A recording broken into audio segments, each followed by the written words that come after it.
retrogene backwards reflects their ability to carry out reverse transcription. That is, they have viral RNA genomes.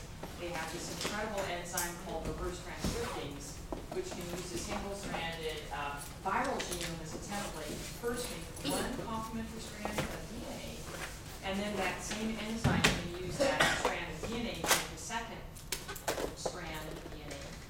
And we described this double-stranded DNA containing all the viral genetic information in our kind of model retrovirus HIV. We described that as the provirus, and we said that provirus DNA could then be inserted into human chromosomes. Once we're infected, we can't get that provirus DNA out. We went on to starting to discuss some of the structural features of HIV, and we were focused primarily on the envelope. And we were discussing two very important envelope glycoproteins, HIV proteins. Oh, sorry.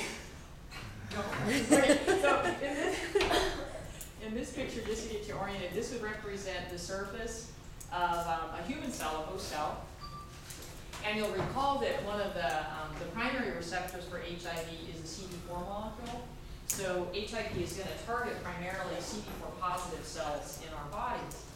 And some of the classic CD4 positive cells in our body include dendritic cells, monocyte macrophages, and the most important cell of our immune system, the CD4 positive T helper lymphocytes, which are really the most crucial cell of our immune system.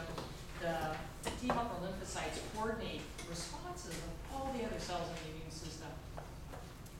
We said in addition, for good infection, HIV requires a second receptor, a co-receptor, and these co-receptors may vary. We said that early in infections, HIV will target cells that have the co-receptor called CCR5, and those tend to be dendritic cells.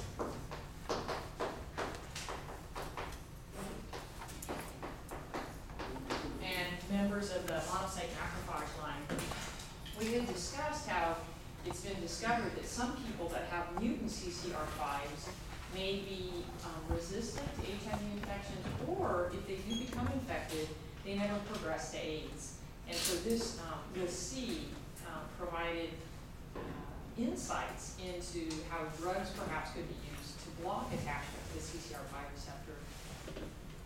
We said in T helper lymphocytes, the co-receptor most commonly found is a CXCR4. Although in some activated macrophages, you can see some CXCR4.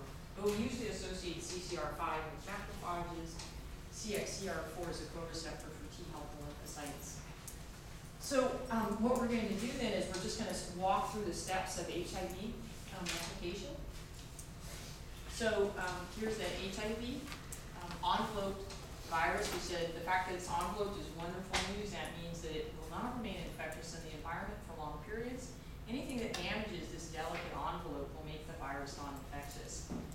So once HIV is introduced into our bodies, we'll see the GP120, the glycoprotein 120, which is the HIV adhesin, and then attached to it non-covalently is the second envelope protein of importance, GP41, the fusion protein.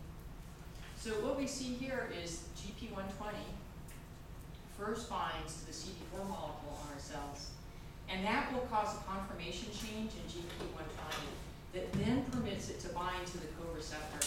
Now, there's a lot of debate about exactly how this, the precise little mini steps in this process.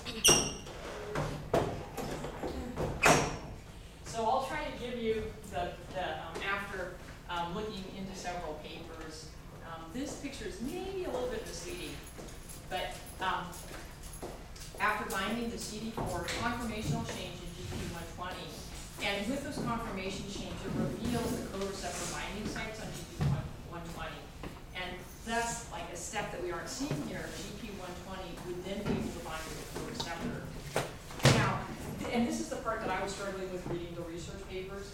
My understanding is that when GP120 binds a co-receptor, again, it causes a conformational change, and that triggers a conformational change in GP41.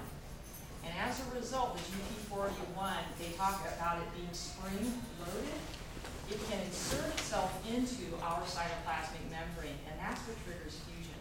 So the next picture I show you, I think maybe is a little misleading, but it also reflects that people are struggling to really understand exactly the molecular level of what's happening.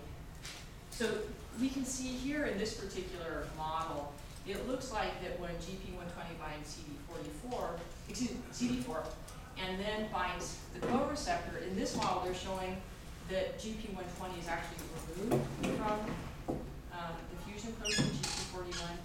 And like I said, in the papers I was reading this week, it sounds to me like GP120 is still there, but GP41 forces itself through this spring-loaded, almost torpedo-like action, inserts itself in the cytoplasmic membrane, and that's what's going to trigger fusion of the envelope with HIV. Not for you guys to worry about it, it's just so you know people are still struggling with the mechanism.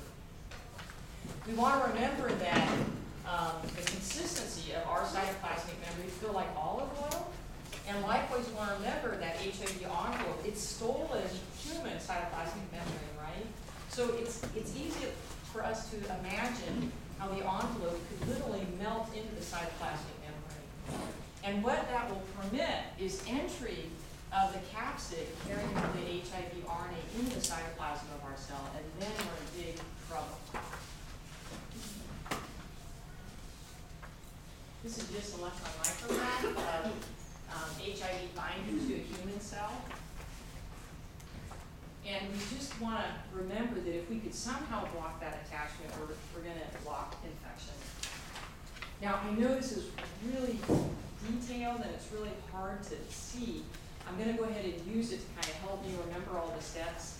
But what you might want to use as your own reference is the Scientific American picture from the previous lecture manual.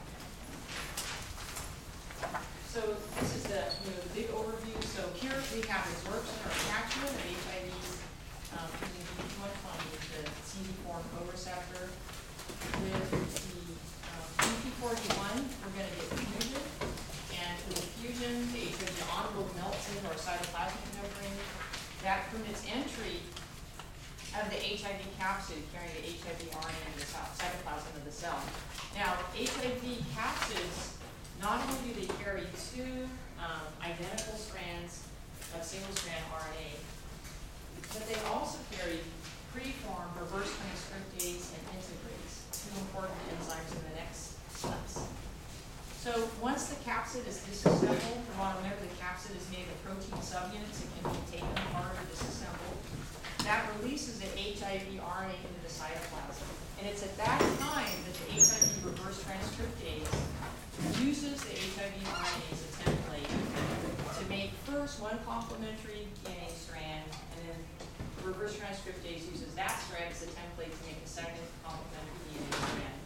So we end up with double-stranded DNA carrying all the genetic information to make more HIV. So again, just to help us out, you guys, we're calling this double-stranded DNA carrying HIV genetic information. We're going to call it the HIV provirus. So the HIV provirus is then delivered through the nuclear pores into the nucleus of our cells, where of course our chromosomes are located. And there in the chromosome of our cells, the HIV integrase inserts or integrates the HIV provirus into our chromosome. And I know, again, you guys, it's hard to see this picture, but they're showing the human chromosomal DNA in kind of a dark purple, and the HIV provirus is this lighter purple. And again, once that provirus DNA gets integrated in our chromosome, we can't get it out again. We said this was in many ways similar to the lysogenic cycle of temperate bacteriophage like lambda phage. You guys remember the lysogenic cycle, the lambda DNA gets inserted into the bacterial chromosome, and we said it can remain stably integrated generation after generation.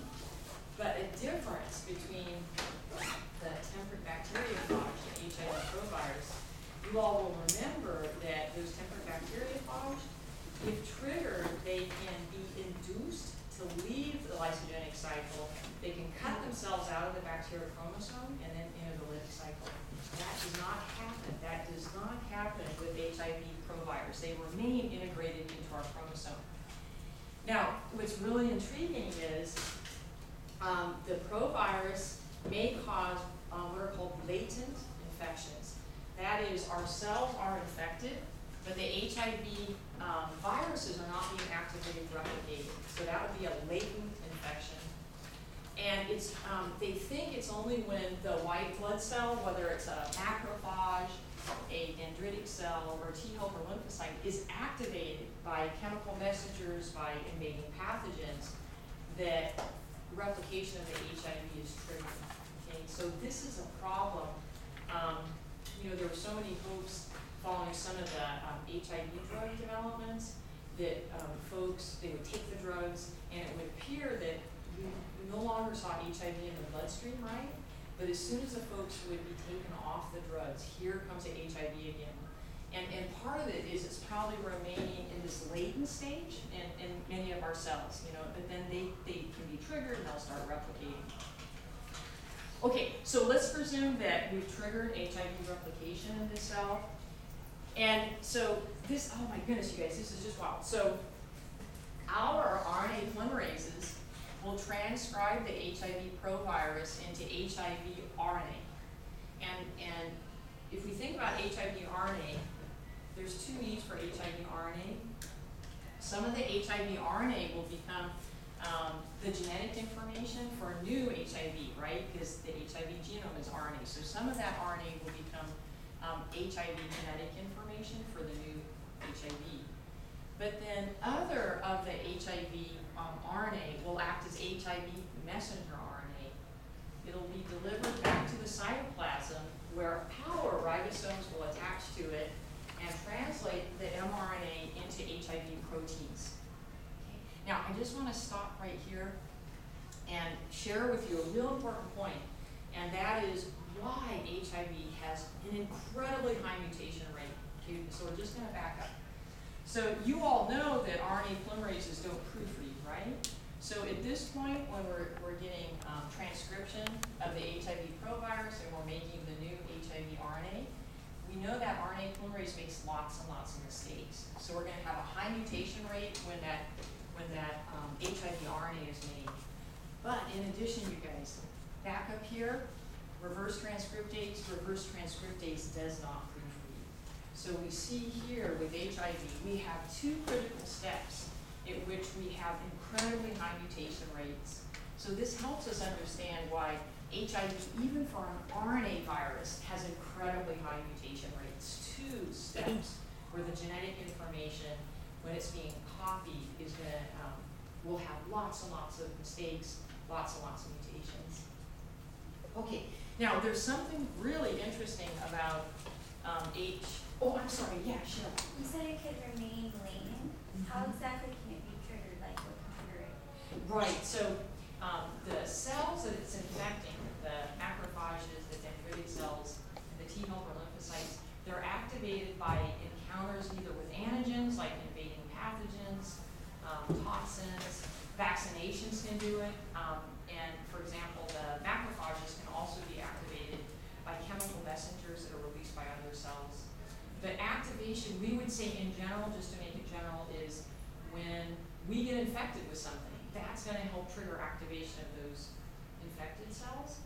And that might explain why folks that, you know, they're not the CCR5 co-receptor mutants, but folks that are fortunate, you know, they eat well, they get a lot of rest, their lives aren't stressful, they live in healthy, clean environments, not fecal contamination, not a lot of arthropod vectors around, they may live longer because they aren't having constant bombardment of their immune system by pathogens, right? So folks that aren't so lucky to live in those kind of conditions, they're constantly being challenged by pathogens, and that's going to activate more and more of their infected cells, so they're going to have higher HIV replication rates. Yeah. Okay, so, right, so we were talking about one of the unusual features of HIV mRNA. So we just want to explore this because eventually it's going to tell us if we've got a new target for drugs. So some of the HIV transcripts are polycystonic. And you guys remember, transcripts. Some of the HIV mRNA transcripts are polycystonic. And you guys remember that polycystonic mRNA is mRNA that carries information for more than one gene. So I'll just give an example here. Let's look at one of those HIV mRNA transcripts. And this particular transcript, it'll carry the mRNA for the GP120 gene. Okay, for GP120, that will be translated into the adhesive, GP120. And then on the same transcript is the information, the mRNA for GP41. Now, what's interesting is in these HIV polycystonic transcripts, there won't be a stop codon between the mRNA for these two different genes. Okay, so there's no stop codon. So as a consequence, when this gets translated, you end up with what are called polyproteins. So now we're going to end up with an HIV polyprotein, meaning a polypeptide that consists of more than one protein, right? So we have GP120 physically attached. This is a polypeptide sequence for the protein GP120. It's going to be attached to the polypeptide for GP41. And this is often described as GP160, glycoprotein 160. Why they would call it GP161 by adding up 120, 41, I don't know you guys. But, so this is unusual. You guys remember in human cells, in humans, all of our mRNA is monocystronic. There's only one gene, right? So our cells don't have the proteases, the enzymes that cut proteins. Our cells, the host cells, don't have a protease that can separate these two proteins, right? So HIV has to bring its own protease. And you guys know this one, it's the HIV protease. So HIV has to supply its own protease that will cut or hydrolyze the peptide bond. And that must occur before GP120 can fold into its functional conformation, before GP41 can fold into its functional conformation. Okay? If they aren't cut apart, they can't fold into their proper functional conformation. They won't work. Okay? And you guys probably know HIV protease inhibitors are a huge class of anti-HIV drugs. When they were discovered, people were actually hopeful that maybe we had licked HIV with those HIV protease inhibitors. People were so hopeful, maybe we can cure it now. And it will explain why we were disappointed. But it doesn't matter. It's still a huge, important class of anti-HIV drugs. Okay. So just with that little bit, and then we'll finish our description here. Okay, so again, just backing up, you guys, we have transcription of the HIV provirus and the HIV RNA and HIV messenger RNA. We're showing here attachment of our human ribosome that translate the HIV mRNA into proteins. The proteins fold, and so for example, this would be our HIV envelope proteins, and they're inserted into our cytoplasmic membrane. We have assembly of the HIV capsid proteins to make the capsid. Within the capsids are packaged the two strands of HIV RNA, the reverse transcriptase, the integrase, and many reports say HIV carries HIV protease already preformed. We have assembly of the capsid with the HIV RNA inside. And then that capsid migrates to the cytoplasmic membrane, and we get this evagination of the cytoplasmic membrane with eventual release of the HIV taking part of our cytoplasmic membrane with it as the envelope. And I oversimplified it over there, you guys. My understanding is the HIV protease kind of finishes the work there after the virus is budded away from the cell. But here again, we have our newly replicated HIV that can then go and bind to another cell. I think we brought it before you guys, it was always a puzzler why HIV would carry two identical single-strand RNA, carries the same genes. But again, I think we mentioned that this permits HIV to undergo reassortment, just like we saw with influenza viruses. You can have more than one strain of HIV infect the same cell, and perhaps they have, there are differences in the RNA sequences for those two HIV. So if you have the two different HIV replicating in the same cell, when the RNA gets packaged, it's just random chance which two RNAs get packaged. So you could actually have a reassortment, recombining genetic information between two HIV strains into newly replicated viruses. And that's another incredible source of genetic variation in HIV. Okay, so what we really want to stress that incredible, rapidly generated genetic diversity in HIV. And we want to look at three consequences of it. Yeah. So is that why those anti-protease drugs are, I mean, they're useful, but because they mutate so fast that the protease mutates and then it doesn't Right, work? yes, yeah. And so that's an example that we see in many pathogens, that one mechanism of resistance is that the pathogen undergoes mutation. So the target of the antimicrobial drug can no longer bind. And that's what they discovered with HIV. It's amazing to me that HIV can mutate so rapidly so that that HIV drugs can no longer bind, and yet those proteins remain functional. I mean, that just blows me away. It's like, that is crazy, yeah? Wild, I mean, just, whew, crazy stuff. Okay, all right, guys, so again, what we want to do, were there any other questions, you guys? Because what we next want to do is look at like three significant consequences of this really high mutation rate, HIV. Okay, so why are we here?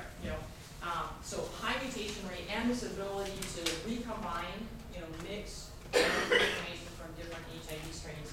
What kind of hurt rate is this caused? And in some studies, they've suggested that, for example, if I get infected with a single strain of HIV today, in a month, I could have hundreds of mutant HIV circulating in my body. That's incredibly high mutation rate. So let's take a look at the consequences.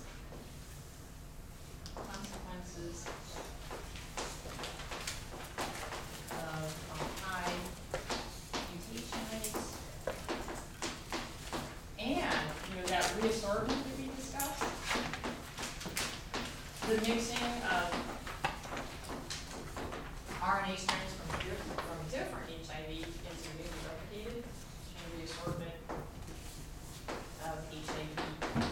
So what I'll do is I'll put the list here, and then we'll expand each one. We'll try to flesh it out a little bit. So first of all, the consequence is the human immune system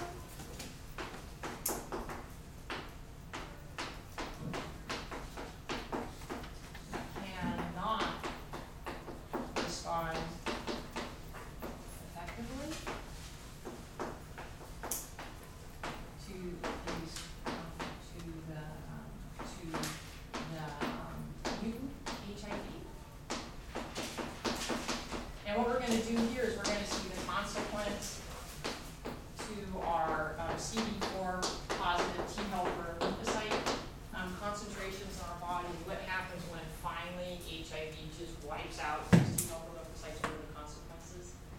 And then secondly, as we were just discussing, that high mutation rate permits rapid evolution of drug resistance, even faster than many of the bacteria. Because if you think the viruses are replicating at even higher rates than bacteria, and remember, bacteria are cells, so what's their genetic information? All cells have what is their genetic information? DNA, right? So DNA polymerases that copy the chromosomal DNA of bacteria, it doesn't make many mistakes. So compared to HIV, bacteria mutate slowly, even in our minds, mutate rapidly.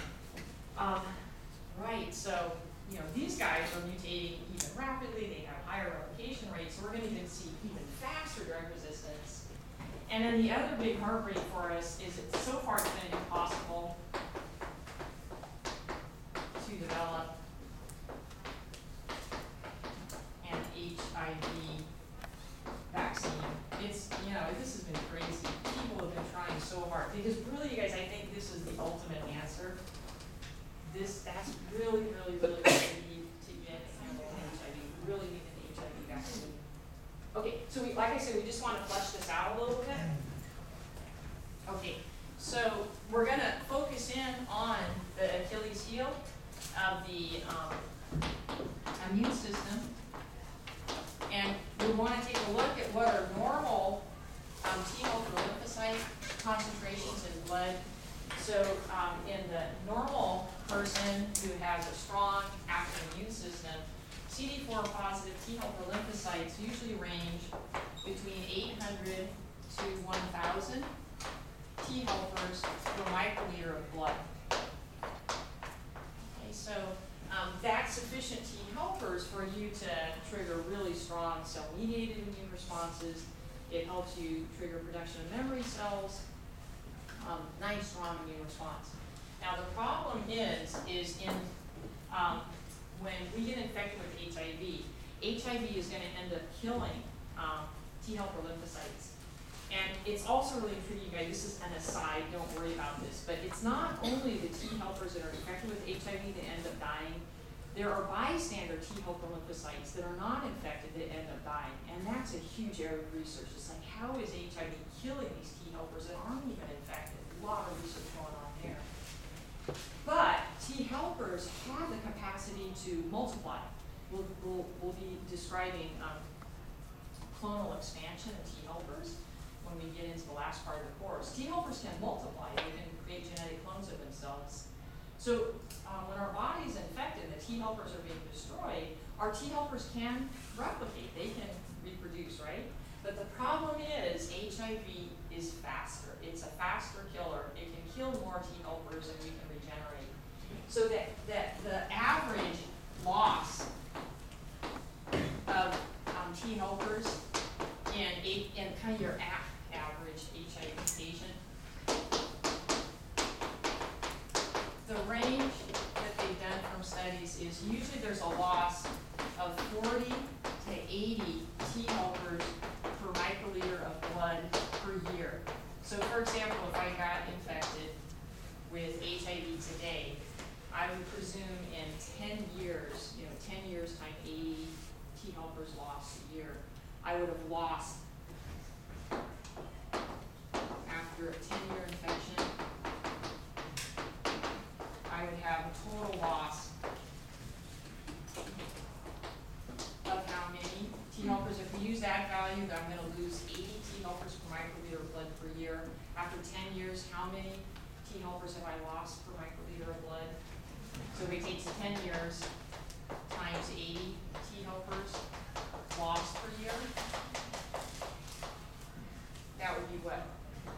800. I mean, I could be totally wiped out, right? If we were at that, almost wiped out. So I'd have a loss of 800 T helpers per microliter of blood.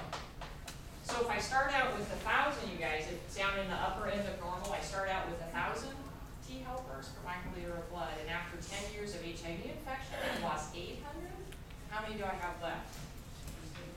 Okay, green equals 200 CD4 positive T helpers per microliter of blood. And it's at this concentration, you guys, that our immune system collapses. That's kind of like the crucial cutoff point. Now I'm at a point where I have insufficient T helpers to keep my immune system coordinated, to activate all the other cells. And so here, this is where we experience, we'll call it a crippling. Now we have a crippled immune system. Okay, so now we're going into AIDS now. All right, so let's just go ahead and take a look at what we mean by AIDS. Okay, so with AIDS, there's, for a doctor to diagnose me with AIDS, I have to be HIV positive. My my T helper lymphocyte count has to be less than or equal to 200 T helpers per microliter of blood. Again, remember, this is when my immune system is totally collapsed. And then, although now I don't think they do this anymore, earlier they said, and you had to have either a classic kind of opportunistic infection or some kind of unusual cancer that you usually don't see in normal people. So I'll put this in parentheses. So opportunistic infections,